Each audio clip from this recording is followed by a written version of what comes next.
Сама собі не вірю, що там, де колись було води вище людського зросту, тепер ось такі непролазні зелені ліси. Коли рік тому ми приїхали вперше побачити дно Каховського водосховища, це була суцільна пустеля. Вже за 2 місяці ми побачили перші паростки, які тепер перетворилися на ось цю неймовірну зелену оазу, унікальний ліс. Ми фактично вже рік документуємо, як змінюються ці землі, якими вони були до побудови водосховища, якими вони стали після теракту росіян.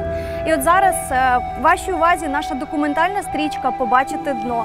З вас підписка, вподобайки і коментарі. Гарного перегляду!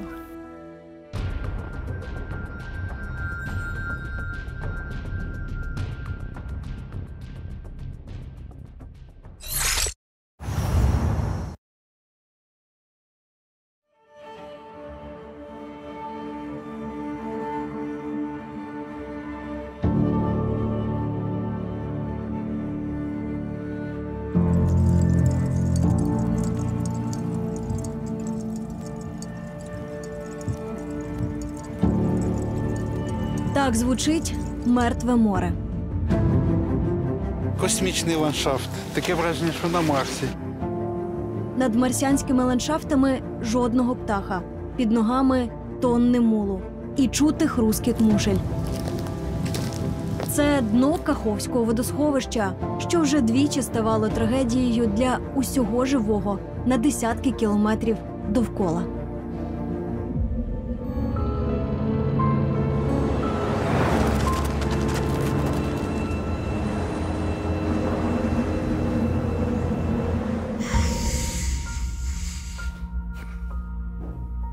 Це последствия війни. Теракт росіян вщент розтрощив його життя. Так, щось ви мене вибили.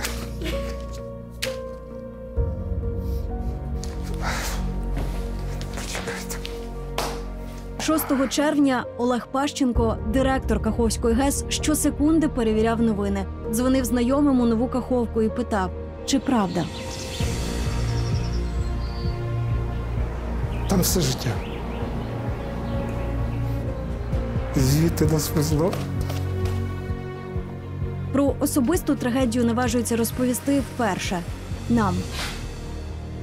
Це такий жах, що мама не горюй. І в якийсь момент, здається, розмови не вийде. Я сам себе не розумію, чому в мене так. Вибачте.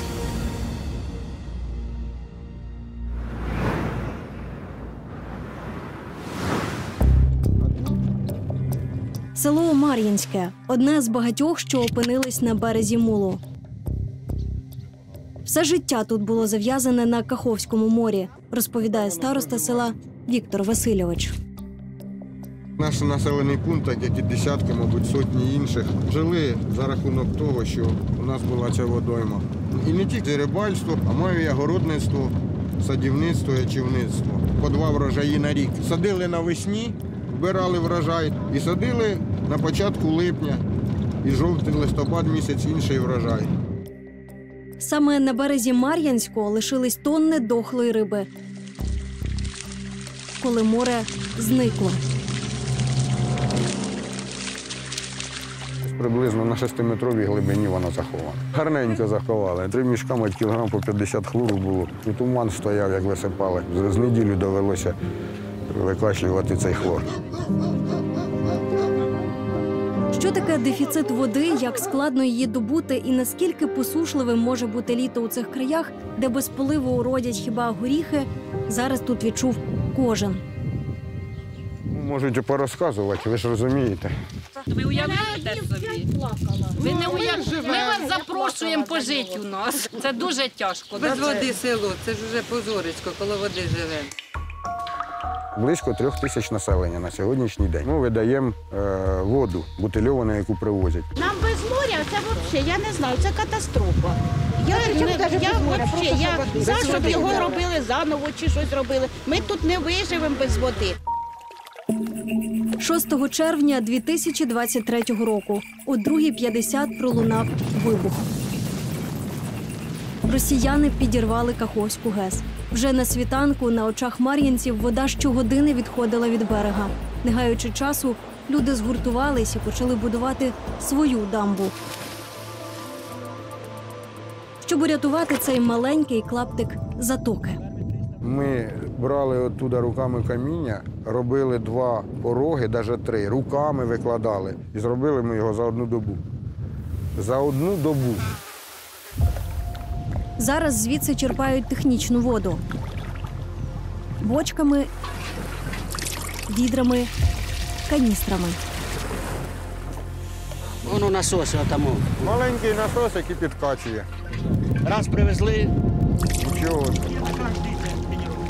Да. полів на городі, а до города треба ж набрати, привезти. І заразом скупаюся перед тим, як виїжджати. Розглядаючи Мар'їнське на супутникових знімках, помічаєш точно квадратами поділені ділянки. Так, кажуть місцеві, 70 років тому тут розкреслювались ділянки для їхніх батьків і дідів. І лише зараз, коли водосховище зникло, місцеві вперше побачили залишки хат і пеньків столітніх дерев, про які їм з дитинства розповідали батьки.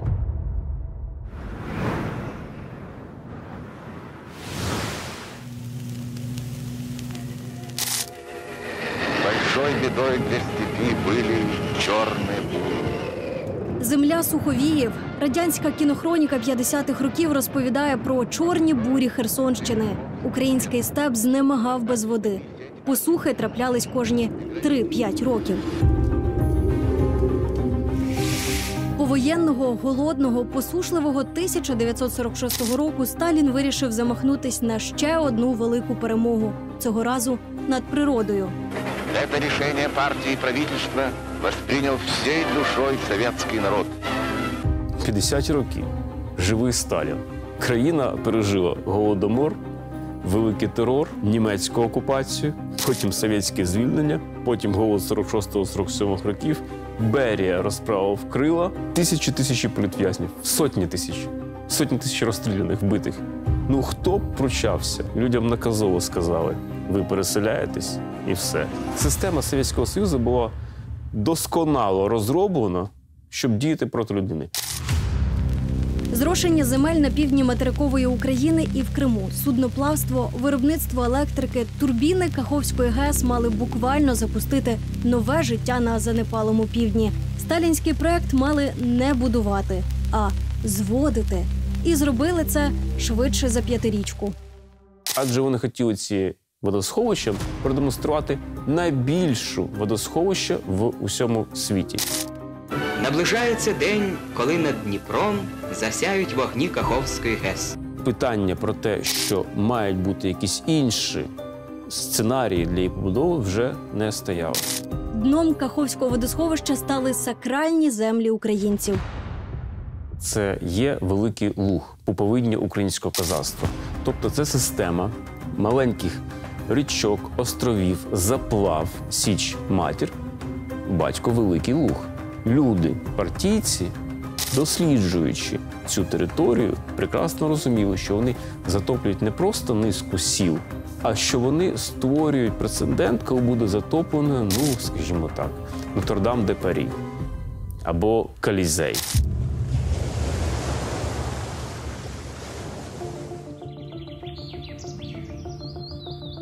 Мабуть, єдиний так затримався в цьому житті, який бував на дні Каховського моря ще при його будівництві. Тобто ви були...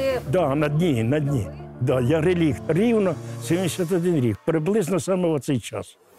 Петро Вольвач – таврієць у 10-му поколінні. Пам'ятає, як малим випасав худобу в дніпровських плавнях, що звалися Великий Луг. 52-й рік на півдні України був дуже посушливий. Практично все вигоріло, і худоба ходила голодна, і міг би бути тваринний голодомор. Щоб врятувати худобу, це не тільки наше село, а багато колгоспів гнали худобу туди в плавні. Це було єдине місце, де буяло життя, де було багато трави, тисячолітні дуби, верби, тополі. Дорослі люди, кілька чоловік не могли охопити. Риби, озерця, риба кишіла. Ну, зовсім інше життя. В цей час почалися готувати дно Каховського моря. І це була, як тоді писали в пресі, комуністична стройка віка. 14-літній хлопець запам'ятав на все життя, як на широких дніпровських плавнях рубають, корчують і палять столітні верби, осокори і тополі. Навіть дитиною я розумів, що це варварство. І я пропускав це через призму того опалення нашої і сільських хат. Куреєм, бадиллям, соняшника, яке антилюдське ставлення, таку цінність, деревину, обливається солярка, як водою, підпалювалось, і за 60 кілометрів можна було бачити оці вогнища. На все життя я запам'ятав. Петро Вольвач згодом стане екологом. Працюватиме в Криму і напише про високу ціну дніпровської води на півострів не одну книгу.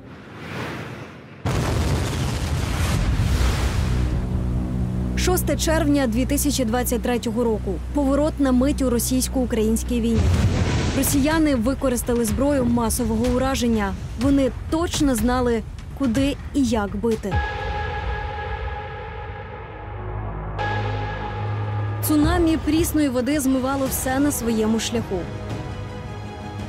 вбиваючи і заганяючи у пастки все живе.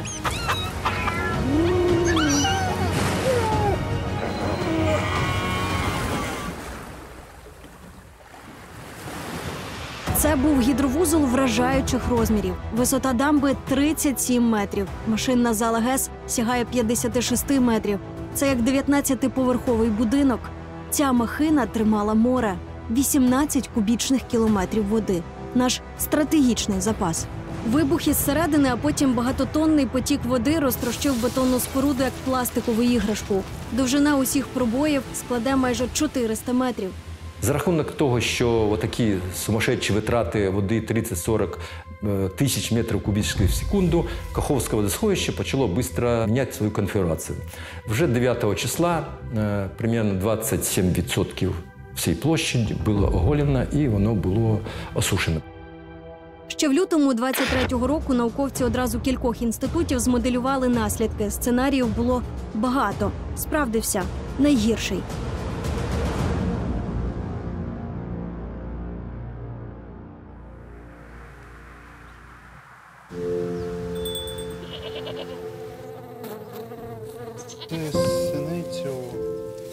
Синицю Якубеа, да.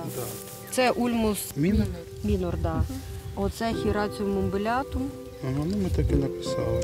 Поліантимус чи апіс ранункум? Ви як ці заклинання з Гаррі Поттера кажете. Ця група біологів досліджує біорізноманіття степів Херсонщини. Новина про підірвану греблю змушує науковців відкласти поточну роботу і негайно вирушити у зону лиха. Я сприйняв це, о Господи, тепер тільки цим доведеться займатися. Відразу включився вже науковий підхід, що може відбутися, наскільки це катастрофічно. У перші дні вся увага до території нижче Каховської ГЕС, куди хлинули тонни води. Досі це єдина ділянка, що зберегла природній вигляд після побудови греблі – 140 кілометрів. Гектари унікальних національних парків. Усе це накрила 5-метрова хвиля. Що виживе, а що зникне назавжди? Іван Іванович вже здогадується. Він із колегами створював ці парки і знає на пам'ять понад 5 тисяч назв рослин. Це водяний горіх або челім. Це їстівний горіх, це ще малий, вони бувають набагато більші. Спровокована повінь затопила його будинок-музей неподалік Херсона. Родинний спадок. 150-літня хата, в якій Іван Іванович збирав старожитності, пішла під воду. По самий дах. Ткацький станок, таке меблі старовинні, те, що у моїх бабусь, батьків було. Батько зробив українську піч. Однак зараз науковець більше хвилюється за волошки та дуби, які можуть не пережити велику воду. Там дуже багато рідкісних видів. Наприклад, там ложка короткоголова. За межами пісків ніде в світі більш не зустрічається. І там, де піски були підтоплені, то 100% що вона загинула. Якраз вздовж берега Дніпра там росте багато дубів велетнів, які найбільші дуби у нас. 100, 150, 200 років. От вони під великою загрозою. Береза Дніпровська – дуже рідкісний вид, він є тільки там. Національний парк Олешківські піски створений не для піску, а для неї фактично. Але вона вимирала всюди, де по якихось причинах, хоча б на короткий період, піднімався рівень ґрунтових вод. Зараз весь ареал Берези Дніпровської на якийсь час пережив найбільший в історії скачок рівня ґрунтових вод. Група біологів склала перелік рослин та тварин, які через теракт росіян опинилися на межі зникнення. У ньому схожий на кенгуру ємуранчик Фальсфейна, мишівка Нордмана та сліпак піщаний. Ці створіння мільйони років жили у товщі пісків. У перші тижні після теракту їхні тунелі наповнились Дніпровською водою. 70% всієї світової популяції – це якраз смуга вздовж Дніпра. Розпач був. Це все якось може зникнути. Одна з головних аксіом екологів – все пов'язано з усім. Мільйони років природа створювала зв'язки, і їх усі досі не знає ніхто. Щороку інстинкти ведуть тисячі птахів з Африки до українського півдня. Цим заплавам Дніпра вони довіряли найважливіший період у житті – гніздування. Тут всі умови – безліч очеретяних острівців, кущів, багато риби – було.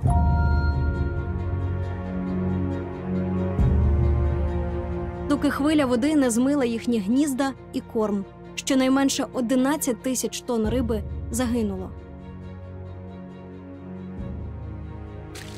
От якщо намалювати карту Європи для птахів, а не для людей. Південь України, він буде дуже особливим. 100% пташенят і гнізд змило цим потоком. Це найбільший відомий нам удар по чисельності птахів. Птахи, які харчуються рибою, наприклад, вони регулюють чисельність риб. Якщо вони перестануть це робити, частина риб може різко збільшити свою чисельність. Частина цих птахів, вона зникає.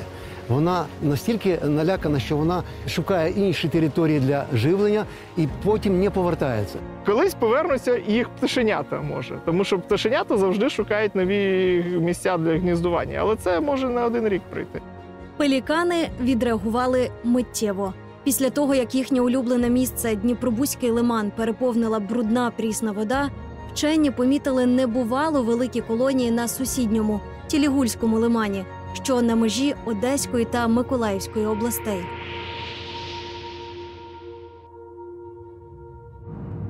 – 27 червня, 21-ша доба після підриву дамби. Територія вище колишньої греблі. Тут інша біда. 2000 квадратних кілометрів, що десятиліттями були під водою, опинилися просто неба. Порожнеча розміром з 3 Києва. От зараз я йду по дну Каховського водосховища. Тут наді мною мало би бути ще кілька метрів води. Реакція катастрофа. Дивіться, шок. Тому що невідомо, що буде. Ви бачите, такий рельєф, отака з одного боку камні виступають, з іншого боку вода є. Космічний ландшафт. Таке враження, що на Марсі. Кінцева точка експедиції – дно Каховського водосховища. Неподалік Мар'янського. А тепер займаємося тим, що було до 56-го року дно. Подивимося, що тут. Це одна спроба. Вже є. На березі Каховського водосховища розташовується цілий ряд промислових підприємств Нікополя, Марганець, які є такими технологічними гігантами. З'ясувати оці важкі метали, той же марганець, скільки його є в тому молі. Ви заміряли глибину? Заміряли, і наш прилад, який 80 сантиметрів висотою, він повністю занурювався. Тобто там більше, ніж 80. Найбільше побоювання – чи станеться земля пустелею. Вчені розкладають мітки-магнітики на мулистій ділянці, аби через рік перевірити, чим вона заросте, якщо заросте.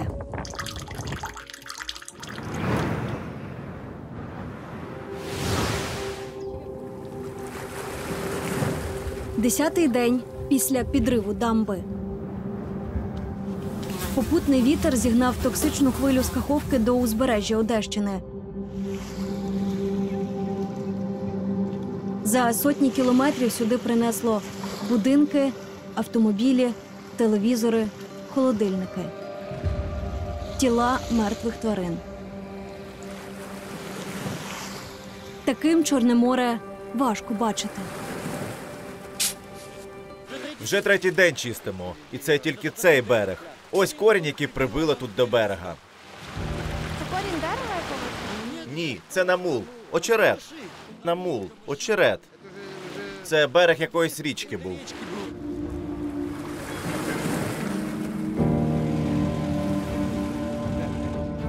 Що море отруєне, видно неозброєним оком. Але місцеві екоінспектори щодня беруть проби води.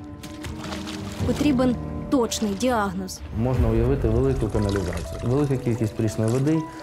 Вона вимила весь бруд з домівок, на нафтопродукти. В когось нещодавно стояв генератор через блекаути з якимось масленками, мастилом, каністри з пальним, машини, якісь затопило АЗС, десь змило якийсь цвинтар.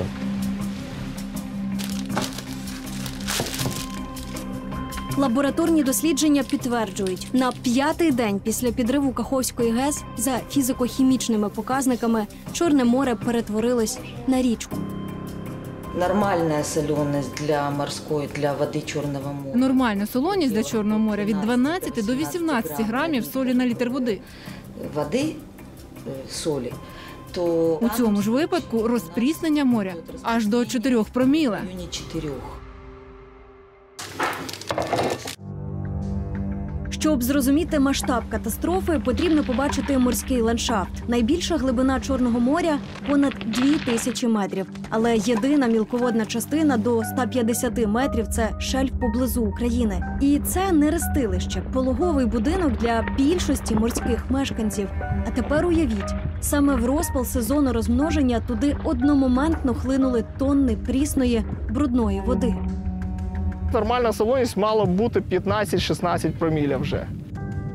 І тут, коли зараз вже не рестує риба, розмножуються безхребетні, тобто почалося літнє життя нормальне. І тут приходить вода 3 проміля. Велика риба може втекти, в принципі. Ми бачили, що краби бігають по березі. На березі воно помре просто, тому що воно ж без води не може.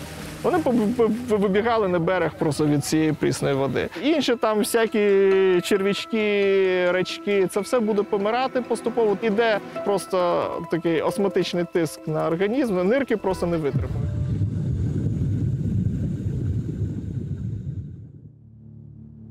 Море закривають для людей.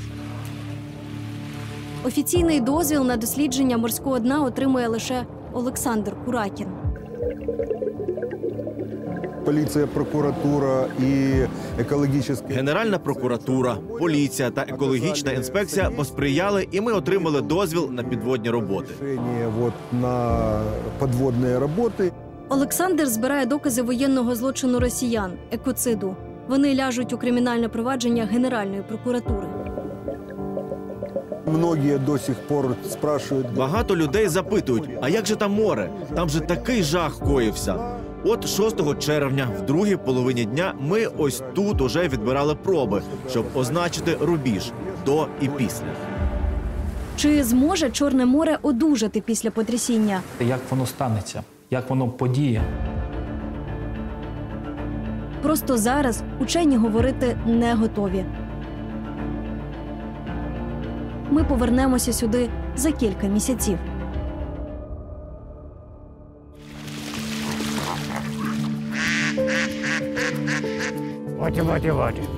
Одеський зоопарк – місце, що стало таким собі Ноєвим ковчегом. Коли у Чорному морі опинились сотні тварин з Херсонщини, українці рятували їх по всьому узбережжю.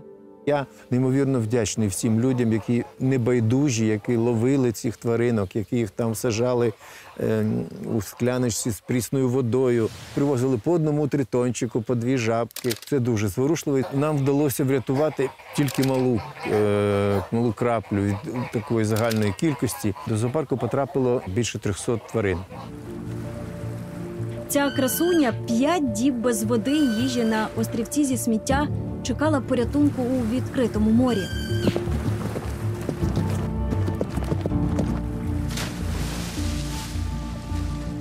Її знайшли і врятували наші морські воїни. Рятувальна операція пройшла добре. Таке чудо плавало в Чорному морі. У зоопарку тварину відгодували і відпустили на волю.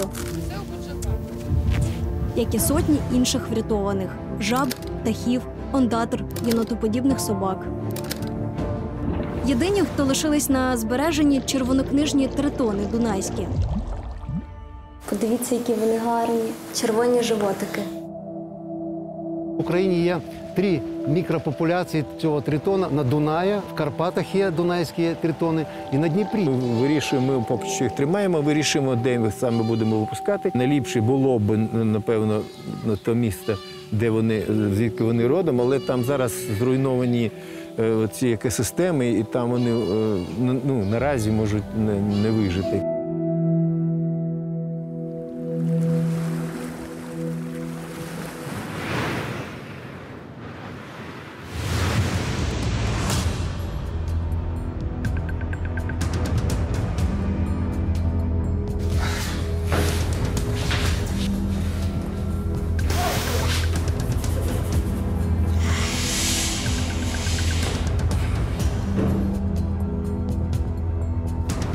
Последствия войны.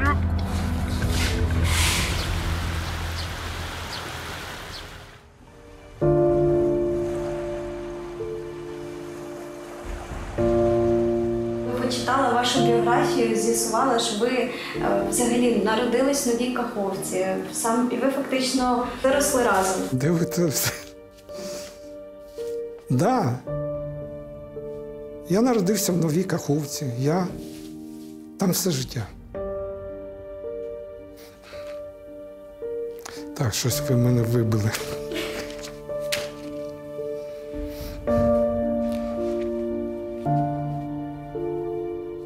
Олег Пащенко, директор Каховської ГЕС, якої вже не існує.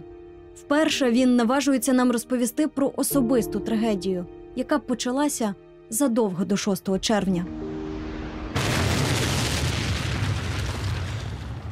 24 лютого 2022 року, попри бомбардування і наближення ворожих колон, він пішов на роботу. В 10:40 вони вже були на станції. Частина їх зайшла на станцію, окружили. Техніки дуже було багато. Він і ще близько 200 підлеглих були заручниками росіян. Олег Григорович в окупації жив і працював 4 місяці. Щоб не стати колаборантом, коли росіяни почали змушувати перереєструвати ГЕС на Росію, Олег Григорович зважився на відчайдушний крок. Свої установчі документи були вкрали на ГЕСі, там змогли вивезти і знищити, щоб їм нічого не досталося бази. Так що ми немножко партизанили теж там. Ми з жінкою, коли тікати хотіли, так ми десь неділі 2 тільки тренувалися на блокпостах. Ну як тренувалися? Це як? Як? Ну, щоб вас не вбили. Я на свої глаза бачив стільки людей вбитими. Воно ж так. Треба під'їхати до блокпосту, руки поставити зверху, щоб тебе бачили. Іначе вони просто стріляють в машину. Жінка взагалі не виходила. То ми коли їхали від Нової Каховки до Армянська, 18 блокпостів. Тікав в суботу, неділю, тому що якщо б мене вже в понеділок шукали там. Я через Крим, Владикавказ і Грузію. А потім з Грузії, Турція, Румунія. Дочка прилетіла в Грузію, звідти нас везла.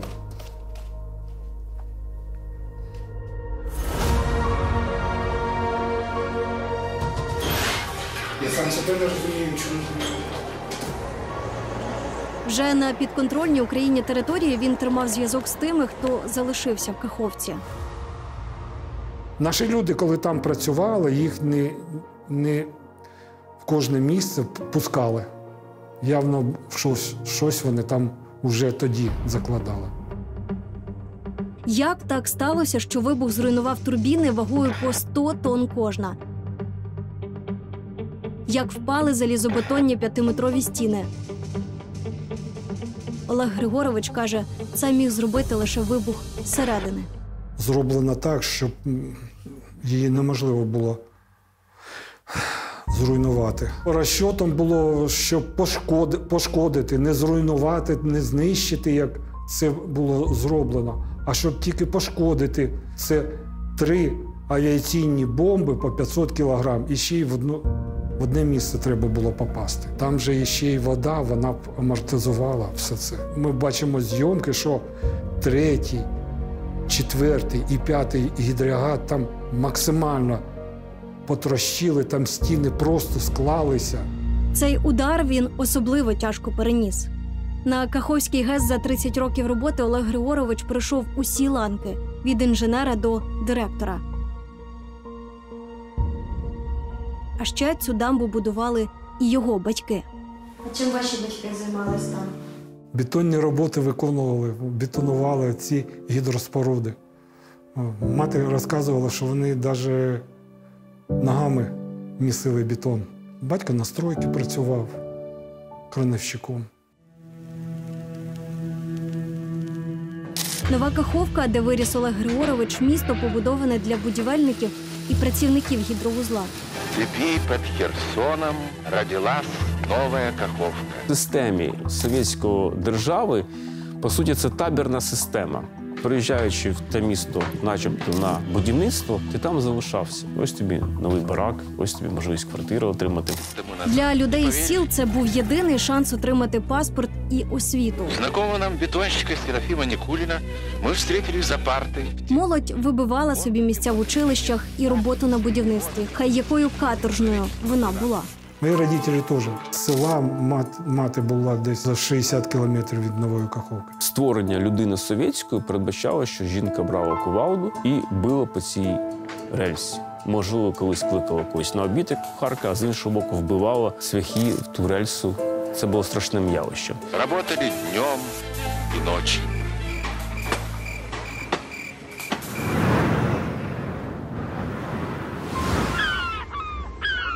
У Комсомольській гарячці великих будов Україна втратила річку Дніпро. Натомість із 1932 по 1976 з'явився каскад великих дніпровських морів. Наш стратегічний запас води зберігається саме в них. Погляньмо на ці артерії. З Кременчуцького, приміром, воду отримують Харківщина і Донеччина. А Каховське найбільше за об'ємом давало воду у зрошувальні канали для сільського господарства і водогони міст. Навіть віддалений Бердянськ, що стоїть на Азовському узбережжі, пив дніпровську воду. Якщо загальний обсяг води в каскаді там понад 40 кілометрів кубічних, то 18 із них, майже половина, це тільки Каховське водосховище. 18 кілометрів кубічних.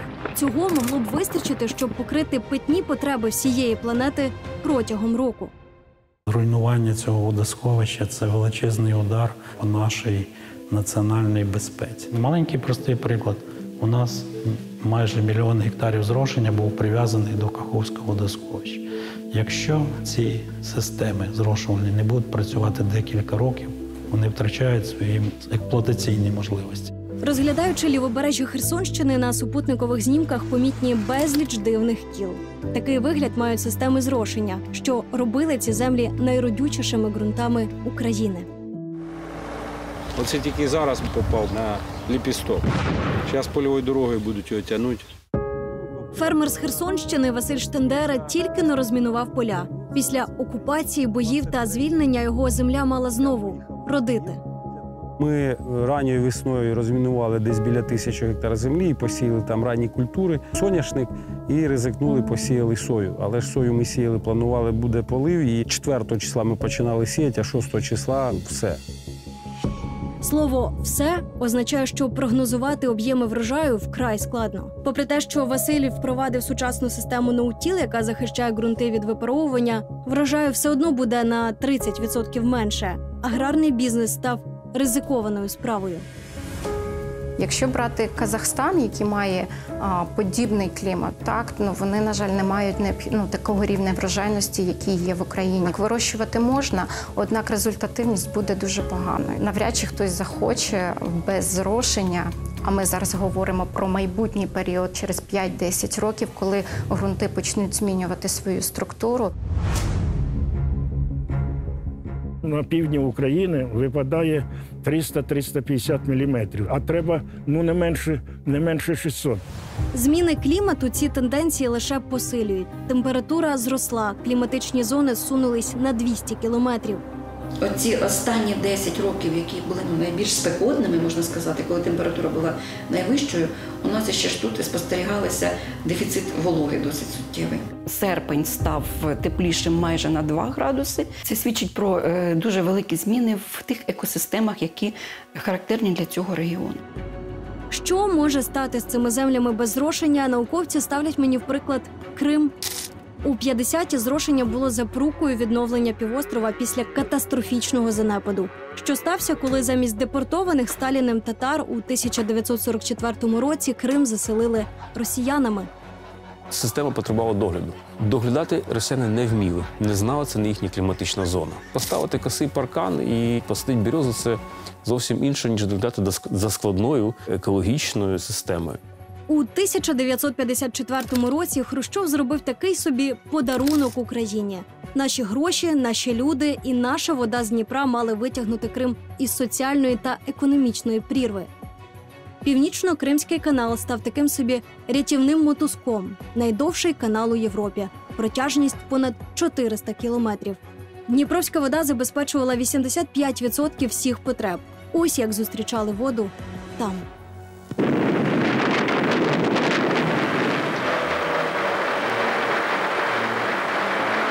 Я все життя попрацював в Криму з 58-го року, як поступив в інститут, і практично до депортації із Криму в 2014 році спеціаліст по садівництву, сільському господарству. То для того, щоб забезпечити зрошення 400 тисяч гектарів в Криму, в Україні знищили 600 тисяч земель. Дорого зрошення Криму Дніпровською водою обійшлося для України.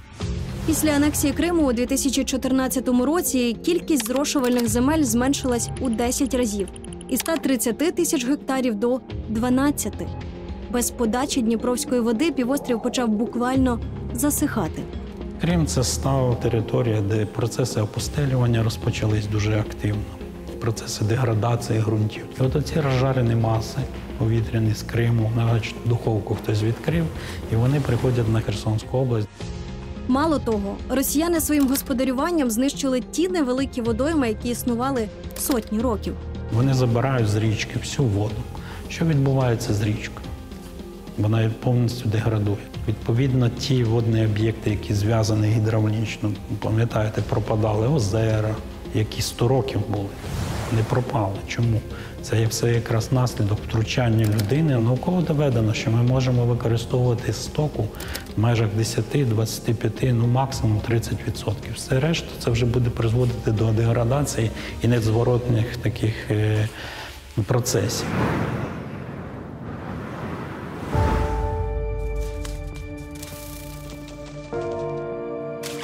Хортиця. 46-й день після підриву дамби. Вид на Дубовий острів. Звідси починалось Каховське водосховище і мало ось такий вигляд.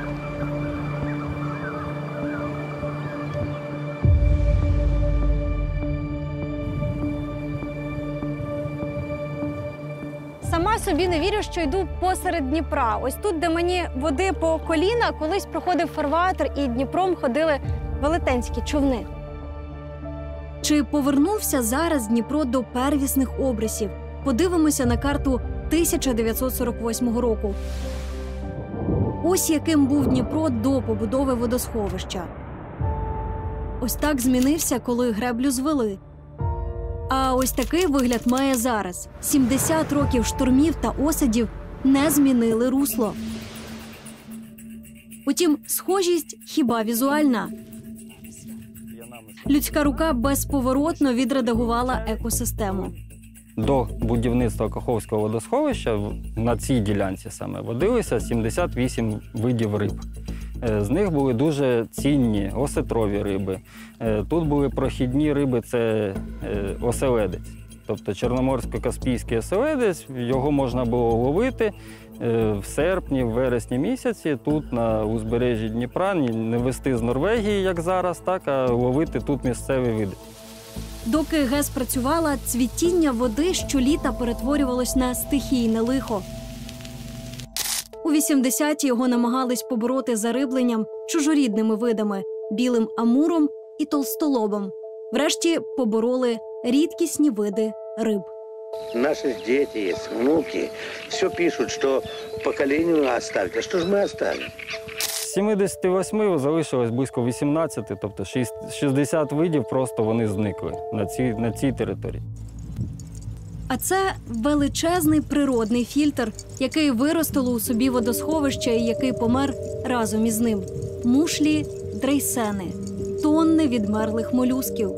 Загальний запас цих молюсків у водосховищі Каховському ми оцінювали приблизно на 500 тисяч тонн. Вони фільтратори. Вони забирають воду, все, що у воді споживають, а чисту воду віддають назад в річку. Тобто це сама очисна здібність річки.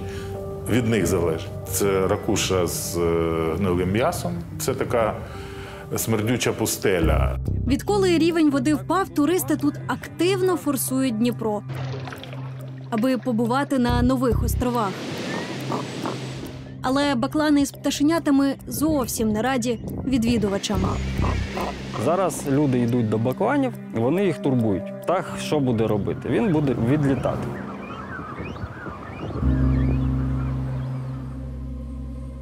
Але ось ця невелика частина земель, що вийшли з-під води, виглядає обнадійливо. Оголені простори почали вкриватись смарагдовими килимами. Це означає, що у пустелі і пилових бурь не буде. Першими почали зеленіти ділянки попід берегом. 23 липня, за 1,5 місяці після підриву ГЕС, біля селища Мар'янського ми побачили, як насіялись бур'яни і паростки дерев. Ось що, це сама натуральна амброзія. Росте вже, поки що бур'ян, який є невибагливим. А з часом, Бог його знає, скільки треба часу для того, щоб тут ґрунт відродився. Національний парк Кам'янська Січ вирішив допомогти природі, щоб не дати шансів амброзії та іншим рослинам-окупантам. Засіяли мул притаманними цьому краю місцевими рослинами. Дуже себе добре почувають, воно як гарне добриво. Тобто ми знаємо, єгипетська цивілізація, вони з Нілу доставали цей мул спеціально, щоб вирощувати свої якісь оазиси, ще щось. От зараз в нас те ж саме. Однак ці паростки вже ніколи не стануть тим знищеним колись великим лугом. Великий Луг – це наша історія. Повернути те, що було до моря, ані столітні дуби, ані верби неможливо. Такий закон природи. Після великих потрясінь вона змінюється і вже ніколи не повертається до своїх попередніх обрисів.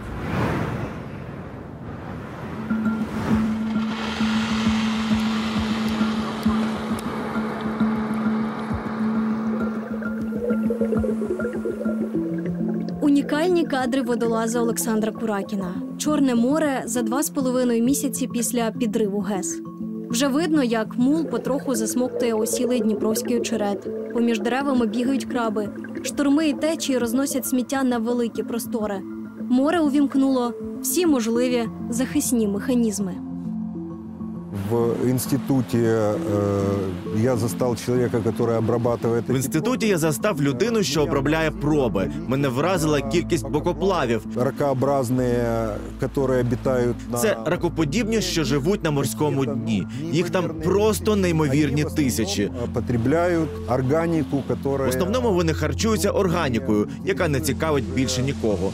Тобто, в перекладі на людську мову, це їдять каку. Кака. Це от якраз показує, що море... Це свідчення того, що море на будь-які зовнішні впливи дає відповідь. І ось треба спожити багато органіки. Опана. Ми створюємо сегмент, який все утилізує. Море знову стало солоним, візуально чистішим. Відкрився навіть купальний сезон. Та чи означає це, що море відновилось? Тук-тук, добрий день. Ми до вас вернулися, бачите, як обіцяли.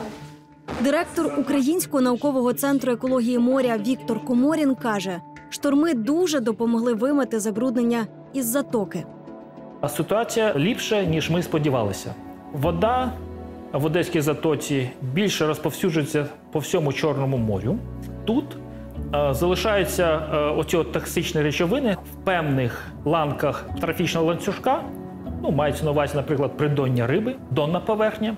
І коли, наприклад, штормові такі погодні умови, то з дна змулюються оці токсини і знову потрапляють в море, в морську воду. Наразі вже відкриті пляжі і можна купатися. Але коли дують вітри з Дніпробузького лимана, я б порекомендував постерегтися в ці дні. Ви не купалися? Я не купався.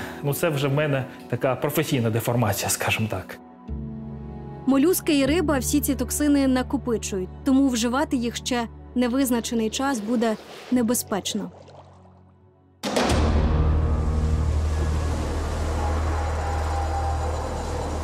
Сотні мертвих дельфінів винесло на узбережжя вже за кілька тижнів після зараження моря. Це ще один показник його стану. Їхні тіла збирають і досліджують причину смерті. Раніше морські савці страждали від вибухів та акустичних сигналів російських підводних човнів. Але свіжі випадки мають зовсім інші ознаки смерті. В одного з дельфінів був повний шлунок напівперевареної риби. Тобто перед смертю він був жвавий і добре поїв. А це, як правило, не характерно для дельфінів, які померли, які тут було викинуто. Скоріше за все, це була інтоксикація.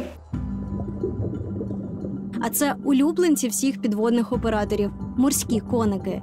Їхня кількість завжди була ознакою чистоти моря. Нині їх поменшало.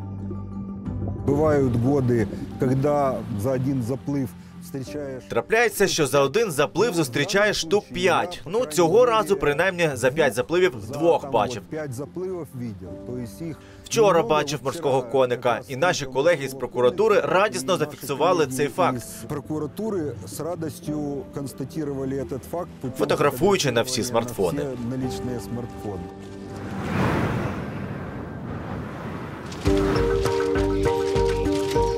Послухаєш, вроді б то й на Нікополь скрізь ведуть, і там ведуть, і на Кривий Ріг.